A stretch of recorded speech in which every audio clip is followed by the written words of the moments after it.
Jesus Cristo. Amados irmãos e irmãs, chegamos no segundo domingo da Quaresma e esse evangelho que a igreja nos propõe nesse domingo, de São Mateus, no capítulo 17, já é para nós um evangelho bastante conhecido. Porém, dentro do contexto quaresmal, o qual nós estamos vivendo, ressalta aos nossos olhos alguns aspectos que eu acredito que sejam relevantes para a gente poder meditar nesse domingo, para que a nossa Quaresma tenha mais efeito, para que nessa caminhada quaresmal rumo à Páscoa do Senhor, a nossa vida também seja transfigurada já desde agora, nesse tempo quaresmal. Bom, em primeiro lugar, antes da gente adentrar nos pontos tão importantes que são destacados nessa leitura desse Evangelho, esses versículos do capítulo 17, é necessário a gente entender por que Jesus não levou os 12 e apenas levou esses 3, Pedro, Tiago e João. Por algum momento, na nossa cabeça, parece que Jesus quis levar para si, ou junto de si, os melhores, os favoritos. Mas essa não é a verdadeira leitura que a gente precisa fazer nesse Evangelho. Pedro, Tiago e João representam alguns temperamentos nossos, né? Algumas fases da nossa vida. Pedro, aquele homem que tem sempre um resultado para tudo, tem sempre uma solução para todos os problemas, nada atinge, nada o abala, ele está sempre pronto, ele vai sempre reinventar uma situação, uma realidade, só que isso tudo está sendo manifestado de uma maneira externa, não interna. E muitos de nós somos como Pedro, queremos o tempo todo resolver os nossos problemas, ter o controle de tudo, só que nem sempre também não é necessário que também tenhamos o controle de tudo a toda hora, a todo momento. Isso causa em nós grandes frustrações, porque de fato, quando a gente encara a nossa vida com maturidade, a gente percebe que nós não devemos e nem precisamos ter o controle de tudo, a não ser das nossas vontades. Depois, Tiago é aquele que quer sempre, de uma certa maneira, aproveitar as realidades. Aproveitar o que está acontecendo, aproveitar uma situação ou outra, aproveitar um descanso, uma vez que Jesus chamou eles aparentemente para descansar, e não é essa a proposta de Jesus no Evangelho de hoje. E João, sendo aquele mais jovem, Jesus tem uma certa preocupação, porque a mentalidade da juventude, não só no tempo de Jesus, mas também no nosso tempo, é sempre muito rápida. Então, se algo não estiver agradando aquele jovem, aquele coração apaixonado, aquele coração sempre com sede de ser preenchido por alguém ou por alguma coisa, alguma situação, outras realidades certamente preencherão. Por isso que Pedro, Tiago e João eram necessários nesse momento, nessa caminhada com Jesus, até o alto daquela montanha. Jesus levou eles àquele lugar à parte, sob uma montanha alta. Isso também revela para nós um aspecto já vivido no Antigo Testamento, porque é sempre num lugar alto, retirado, onde Deus encontra com a humanidade, e essa mesma humanidade ela também é chamada a fazer um exercício de subida para o encontro com o Pai, para o lugar onde Ele vai revelar a sua vontade, para o lugar onde Ele vai entregar os mandamentos, como foi o caso de também numa montanha Moisés ter recebido as tábuas da lei. Embora nós não lembremos mais os mandamentos, mas os mandamentos, a entrega dos mandamentos naquele lugar tem um significado muito importante, é o lugar da aliança. A montanha, o alto da montanha relembra para nós isso, faz uma leitura para nós disso. Aliança, compromisso, o homem que sobe ao encontro de Deus, o homem que sobe ao lugar onde Deus vai transformar a vida, vai encontrar com essa humanidade e vai revelar a vontade de Deus também na nossa vida. E lá, nessa montanha, ele foi transfigurado diante de Pedro, Tiago e João. Aqui, transfigurado significa mudar a sua figura, mudar a sua aparência. O Evangelho não nos mostra que a aparência foi tomada. O Evangelho nos fala que a sua aparência, a sua figura foi transformada, ou seja, mudou. Mudou para quê? Não sabemos e também não nos interessa saber para qual foi a aparência que Jesus tomou. O fato é que o Evangelho continua dizendo que o seu rosto brilhou como o sol. Agora o sol não está tão forte, mas se daqui a pouquinho no sol de meio-dia a gente ficar olhando assim, certamente deve machucar as nossas vistas. Ou seja, era algo muito forte, era algo que os nossos olhos físicos e também espirituais não eram capazes de ficar olhando muito tempo. Assim é a manifestação de Deus diante dos nossos olhos, na nossa vida, na nossa realidade. Nós não conseguimos ficar muito tempo olhando porque é muito santo, é muito forte, é muito claro, é muito vivo. E diante das realidades as quais nós vivemos, essa realidade de confronto, de transformação, também muda a nós, toca em nós. E nessa quaresma, nós também precisamos ser transfigurados.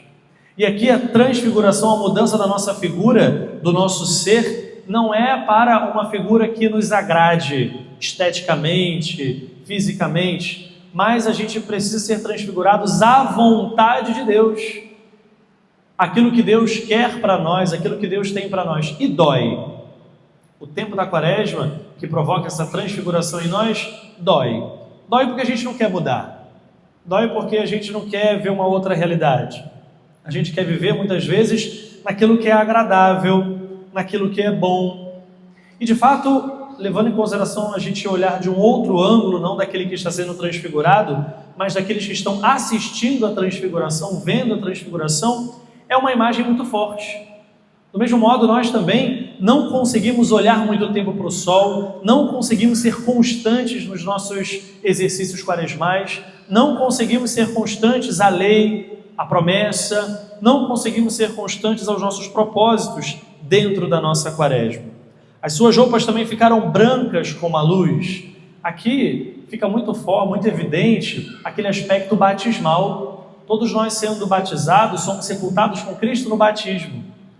A veste que as crianças trazem no dia do batismo quer fazer justamente alusão a essa realidade. A veste nova, a uma vida nova. Naquele momento onde Jesus estava sendo transfigurado diante de Pedro, Tiago e João, uma vida nova precisava surgir no coração deles. Uma visão nova da paixão precisava estar no coração dos discípulos naquele momento. Porque naquela realidade, os discípulos encaravam o anúncio da paixão como algo muito triste, algo muito doloroso, e que Jesus não precisava passar por aquilo.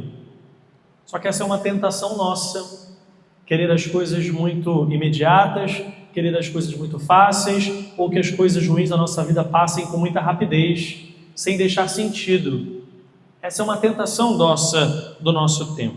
E nisso apareceu ali duas figuras, Moisés e Elias. Esse evangelho ele é muito cheio de coisas. A gente poderia ficar aqui meditando ele a semana inteira, quase o mês inteiro, de tantos aspectos bonitos que eles ressaltam para que esse evangelho ressalta para nós, embora só tenham 9 versículos nesse capítulo 17. A aparição de Moisés e Elias ali conversando, ou seja, dialogando com Jesus, tendo uma unidade com Jesus, é próprio do Evangelho de São Mateus, que prega para os judeus, que não entendiam muito bem, não compreendiam muito bem quem era Jesus, quem era a figura de Jesus, o que ele falava, o que ele pregava, o que ele ensinava. E por isso era necessário que Jesus, aqui na visão de São Mateus, segundo a visão de São Mateus, pudesse estar dialogando com Moisés e Elias. Qual o verdadeiro sentido da presença de Moisés ali dialogando, conversando com Jesus? Jesus não veio para abolir a lei, mas pelo contrário, veio para dar pleno cumprimento. Agora, é um cumprimento transfigurado. Não é um cumprimento da lei como os judeus gostavam de viver, uma lei externa. Como eu dizia na quarta-feira de cinzas, Jesus não precisa do nosso jejum sujo. O que significa isso? A gente o tempo todo está lá de jejum, está lá rezando, mas é um jejum que não condiz com a nossa vida, é uma oração que não muda. Parece que a nossa oração ela é vazia, ela não tem sentido. A gente reza o Pai Nosso de qualquer jeito, a gente reza o texto de qualquer jeito, a gente vai para a missa de qualquer jeito. E não é isso que Jesus quer de nós, pelo contrário. Aqui, esse diálogo de Jesus com Moisés quer deixar claro para nós essa realidade. A lei ela não foi abolida, Jesus não veio abolir a lei mosaica, mas ele veio dar pleno cumprimento. E de fato isso foi deixado fixado na vida dos apóstolos e também na nossa hoje. Jesus resumiu os 10 mandamentos em apenas 2. Quais são eles? Amar a Deus e ao próximo. Pronto. Já que toda a nossa vida tem que ser mastigado, o mandamento também foi amar a Deus e ao próximo. Agora, essa realidade precisa ser mudada agora na quaresma. De nós não ficarmos só com os aspectos externos dos mandamentos. Cumprir porque eu tenho que cumprir. Amar porque eu tenho que amar. Viver porque eu tenho que viver. Ir para a missa porque eu tenho que ir. Não é essa a realidade. A figura de Elias manifesta a vontade de Deus que infelizmente foi rejeitada pelo povo. O profeta é aquele que tem um diálogo com o Pai, escuta o Pai a todo momento e quer exercer uma missão sacerdotal profética no meio do povo, orientar o povo para a verdade, não a sua verdade ou as suas concepções, mas a verdade de Deus. E essa realidade é um desafio para nós. Não é fácil a gente sair do nosso conforto, não é fácil a gente sair daquela realidade onde é agradável para nós. Não é fácil a gente sair daqueles lugares onde, poxa, está muito bom aqui, está agradável, eu quero ficar aqui. E não é à toa que logo em seguida, Pedro entra nessa cena, quer tentar roubar a cena, coitado, né? E logo Deus já dá um jeito nele. Olha o que Pedro fala, e que essa postura de Pedro é muitas vezes a nossa. De muitos modos, em vários momentos da nossa vida, nós queremos tomar essa mesma atitude de Pedro. Senhor, é muito bom ficar aqui. É tão bom ficar aqui que eu quero permanecer aqui. E por isso eles queriam, Pedro, né, queria construir ali uma tenda para Jesus, para Moisés e para Elias, porque era maravilhoso estar ali. É muito confortável essa realidade, não é? Por exemplo, amanhã é segunda-feira, vocês lembram disso? Não gostariam, né? Nem eu. Mas amanhã a gente acorda cedo, pega metrô cheio, pega a Avenida Brasil, pega trânsito, pega o chefe. Talvez essa semana seja até um pouquinho mais agradável, porque é o quinto dia útil vem aí, né? Então a gente fica até mais esperançoso para ir trabalhar, mais animadinho, né? Só que quando é sempre no domingo para segunda, nos outros dias, a gente não tem aquela alegria. Ai meu Deus, mas já é segunda. Então às vezes a gente quer fazer com que o nosso domingo seja prolongado, a gente quer aproveitar cada minuto dessas 24 horas dominicais, né? Pedro estava tendo a mesma experiência. É muito bom estar aqui. Só que essa é uma experiência, essa é uma mentalidade um pouco infantilizada, né? E a gente precisa entender que o domingo não é todos os dias da semana. A gente vai ter uma hora para tudo, né? A palavra de Deus fala isso. Uma hora para comer, uma hora para beber, uma hora para viver, uma hora para isso, uma hora para aquilo, uma hora de louvar o Senhor. Aquele momento era muito agradável, era maravilhoso estar diante de Deus, Deus estava se revelando, Deus estava acolhendo, e ali, né, aquela teofania, aquela manifestação, era maravilhoso. Como de fato é maravilhoso nós estarmos domingo na missa, é maravilhoso, reunido junto com a família, é maravilhoso, é belo, e precisa ser vivido. Porém, amanhã é segunda, depois é terça, quarta, quinta, só daqui a 6, 7 dias é domingo de novo. Mas vejam, Pedro estava um pouco afoito, porque ele queria prender, lembra que eu falava um pouco do temperamento de Pedro? Ele queria prender aquela realidade ali. E olha como é que a palavra ela é sutil, mas muito objetiva. Pedro ainda está... essas palavras eu não vou inventar, tá certo? Aqui no texto tem um outro, mas eu vou só para deixar claro para nós. Pedro ainda estava falando quando Deus atropelou ele. Como se quisesse dizer assim, olha, menos de você já falou demais, agora eu preciso vir com uma mentalidade um pouco mais madura, porque você quer segurar aquilo que é agradável. Eu preciso dizer que de fato é agradável, mas a vida adulta precisa continuar, Pedro. Você vai ter que descer, meu irmão. Amanhã é segunda-feira. Tem metrô, tem trem, tem estudo. Amanhã é segunda-feira. Não adianta a gente deter isso, né? Não adianta a gente se entristecer ou se deprimir naquela realidade. E antes mesmo de Pedro terminar de falar, porque o Evangelho fala, né? Pedro ainda estava falando, quando uma nuvem luminosa os cobriu com sua sombra e uma voz dizia, esse é meu filho amado. Ou seja, existem duas vozes aqui, uma que já foi abafada, graças a Deus, que é aquela voz da nossa insistência em permanecer naquilo que é agradável, aquilo que é bom. E aí agora quem é que fala? É a voz de Deus, escutai o que Ele diz, o meu filho, que é o Cristo, não é a voz de Pedro. E aqui, queridos, para o exercício quaresmal, de várias maneiras nós queremos ralentar a mudança. De várias maneiras, de vários modos, né, em inúmeras circunstâncias, a gente quer adiar a mudança. Na verdade, a gente não quer ser transfigurados, nós queremos assistir à transfiguração, é diferente. E aqui existe a provocação para esse domingo da quaresma, esse segundo domingo da quaresma, né? Não é a voz das nossas vontades que precisam ser ouvidas, tá bom, tá agradável, tá tranquilo, né? Mas é a voz de Deus. Aquele momento foi importante, para que eles percebessem a dinâmica de Deus na vida deles. Esse é o meu filho amado, no qual eu pus todo o meu agrado, escutai-o. Essa é a mesma frase, a mesma quase manifestação de Deus que nós, teofania, né? A manifestação de Deus que nós ouvimos no batismo do Senhor, lembram? Quando Jesus era batizado, e a mesma coisa aconteceu. Nas nuvens veio uma voz, que é a voz do Pai, que ali se manifesta. Escutai-o. E aqui não é escutar de qualquer jeito, como a gente escuta uma música. Ou quando a gente está escutando aquela pessoa que a gente não quer ouvir, só passar o tempo, vai, fala logo. Né? Ou então colocar no áudio 2, 3. Eu já queria muito, né, falar com o WhatsApp ou com o cara lá do WhatsApp, eu assim, coloca no 10, que aí vai estar melhor. Né? Não é esse tipo de mentalidade que a gente precisa ter, de correr com as coisas. Mas o Evangelho de hoje nos provoca a ouvir para entender, compreender. Talvez Pedro ali mesmo, sendo testemunho daquela transfiguração, daquela mudança, não mudou a sua vida. Às vezes assim somos nós.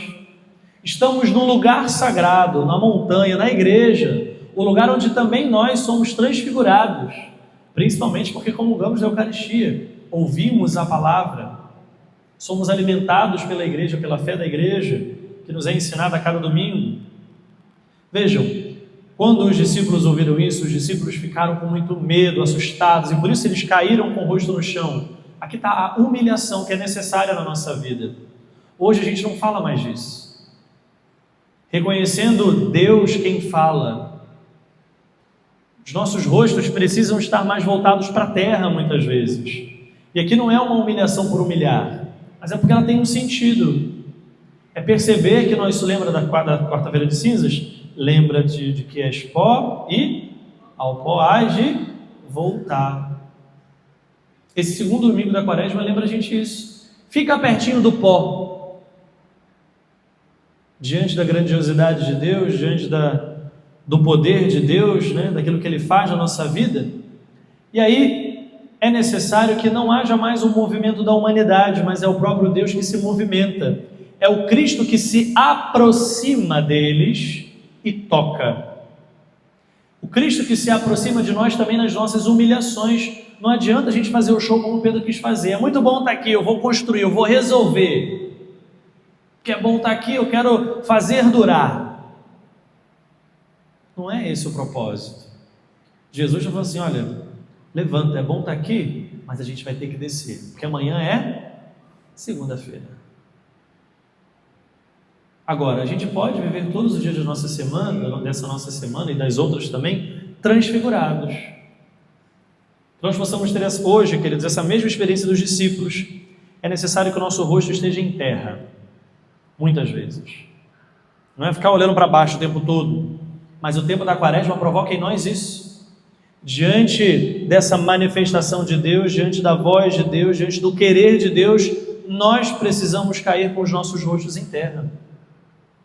Perceber que diante dele nós não somos nada e não adianta a gente querer deter as coisas, segurar o tempo, adiar os compromissos, mudar as realidades, deixar de converter hoje. Levantai-vos. Jesus é muito cirúrgico aqui. Porque diante da humilhação própria daquele momento, ao mesmo tempo que ele toca, ele fala, né, se aproxima, toca e diz, levanta. Jesus também quer nos levantar. Jesus não quer que a gente, meu Deus, amanhã é segunda, não vou acordar. Não, vai ter que acordar sim. Amanhã é segunda, eu vou ter que ir trabalhar. Vai ter que acordar, levanta. Não tenha medo. Jesus está arrancando de nós, né, se a gente quiser também.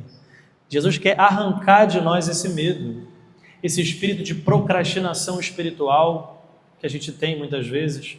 Vamos falar a verdade? Essa preguiça que a gente tem de mudar de vida e deixar que a luz de Deus ilumine a nossa vida, manifeste, apresente as verdades que precisamos enxergar, e só enxergando a gente vai mudar. Peçamos a Ele que nessa Eucaristia, queridos irmãos e irmãs, nós possamos converter o nosso coração para esperar santamente a Páscoa do Senhor. Louvado seja nosso Senhor Jesus Cristo. Creio em Deus Pai Todo-Poderoso,